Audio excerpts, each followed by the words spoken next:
My name is Gurmeet Lamba. I'm Chief Operating Officer at Sentient Technologies. Sentient, it's a private company in the AI space based out of San Francisco. We have a massively distributed AI platform which we use in 3 different verticals. The first 2 I'm not going to talk about here. The first one is a hedge fund. So we have a fully AI-driven hedge fund that makes buying and selling choices fully automated. Second product is an e-commerce product which uses visual interactions. It's a visual search product. The third one, which is more relevant here, and we'll go into that here, is a website optimization product, which is all AI-driven. Okay. All right, I have a bunch of numbers. I'm going to go through them quickly because I don't know if they match up with all the others, but there's a huge opportunity. Let's put it that way. 48% of people asked in the marketing team say personalization works. It works because I think, as Srini was saying, it's not because you're going to just sell more. You're going to engage more, and you're going to have better experiences for your customers. That's more important, okay? And you're going to differentiate yourself. Next, the market is huge. Why do we want to do stuff here? $225 billion. This is the number from eMarketer on projection for digital sales in North America in 2020. And worldwide, it's more like 800 billion. Okay, and it's going to continue to grow. And this goes across the life cycle from purchase to nurturing post-travel. All right, what is complete personalization? I have my own definition. Everybody has one. It's straightforward. Deliver customized experiences that your travelers express from your brand. It's not generic. Your brand has a meaning to them, and they're expecting some good experiences. The bigger question is how to deliver the right experience, and how the heck do you know it's the right experience? That's even more complicated.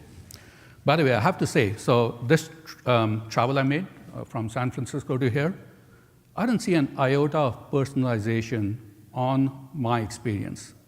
This is just a red flag as far as I'm concerned. We've talked about personalization has been around for, what, 8, 9 years, at least the word, and people have been talking about it. Let me tell you, it's not very effective. In my own experience in the hotel, in the airline, in the car, there was very little personalization that happened. I really like the Marriott approach here. Well, it's not a Marriott property. Yeah. Okay. So what's the issue here? It's complicated. Personalization, optimization is complicated. This is an example where you have 2 axes, time and journey. On the bottom left, it's hotels.com. First time you're coming in, it says, hello. How can I help you, kind of a thing. On the top right is Norwegian Airlines, and you're 2 days or a couple days before your trip, and it's actually asking if you would like to upgrade. Well, that's nice. That's personalization. It understands me, where am I in the journey, and so on. The problem is the number of variables here are very high. And I'm going to lead. By the way, this whole talk is going to lead to AI. Okay, so just a heads up. Whenever it gets complicated, AI can help. So, time of day. What time you make the booking, what device you're using, long tail funnel, booking funnel. I've seen segments in our experimentation where for certain countries, the traveler is going to the website for up to 30 days before they convert. Sundays, mobile is king, but nobody converts. Mondays, all those people go onto the website and convert. All right? Not all segments. For what segments is that behavior? There are too many variables, it's complex. So the challenge is how to give the right experience overall for the traveler, incorporating all these variables. It's not an easy job. You don't want this to happen. This is what happens. I felt like this yesterday when you don't have good personalization. All right, so my assertion till now, just to recap, is personalization, it's complex. It's difficult to implement. You cannot have preset business logic defined in code for that, okay? Then the next question is how do we know it's working? Difficult to measure, and the bigger problem here is it's a long loop from the time you measure to the time you implement, you try again, and so on, which leads me now to the solution space. I'm going to talk about 2 things. One is experimentation, and the other one is AI approaches. Number 1, forget technology for a second, okay? If there's one takeaway I want to give you, it is develop a culture of experimentation and testing in your company. If you're doing it manually, well, there's better ways to do it, but at least get started with that. The more you experiment, the more you test, the more you're going to find winners. It's because it's a complicated space, and unless you use real users to do real experimentation, take some risk, you're not going to find how to optimize the experiences. So hypothesis comes from you. The ideas come from you. Implement a testing and experimentation culture. All right. On a side note, there's optimization, there's personalization, right? Personalization is like, what are your subsegments and so on. And optimization, how do you deliver the right experience to each of the segments, okay? These are complementary. This is not either or. For both of these, you need to implement testing and experimentation regimes. All right, I am a robotics major. I had to put on a robot, but this is a really dorky looking one. So my apologies for that. So where does AI come in? Okay, so this space is beautiful for AI. Not every space you can apply AI, even though AI folks claim you can solve any problem with AI. Okay, so what are the characteristics? One is it's complex. I established the fact earlier that there's too many variables for you to manage in fixed business logic to figure out how to personalize and how to optimize. Okay, it's manual. It's very manual. AI can automate a lot of that. The trick in AI is it learns with data. You have a lot of data. This is not just static data sitting in a data warehouse.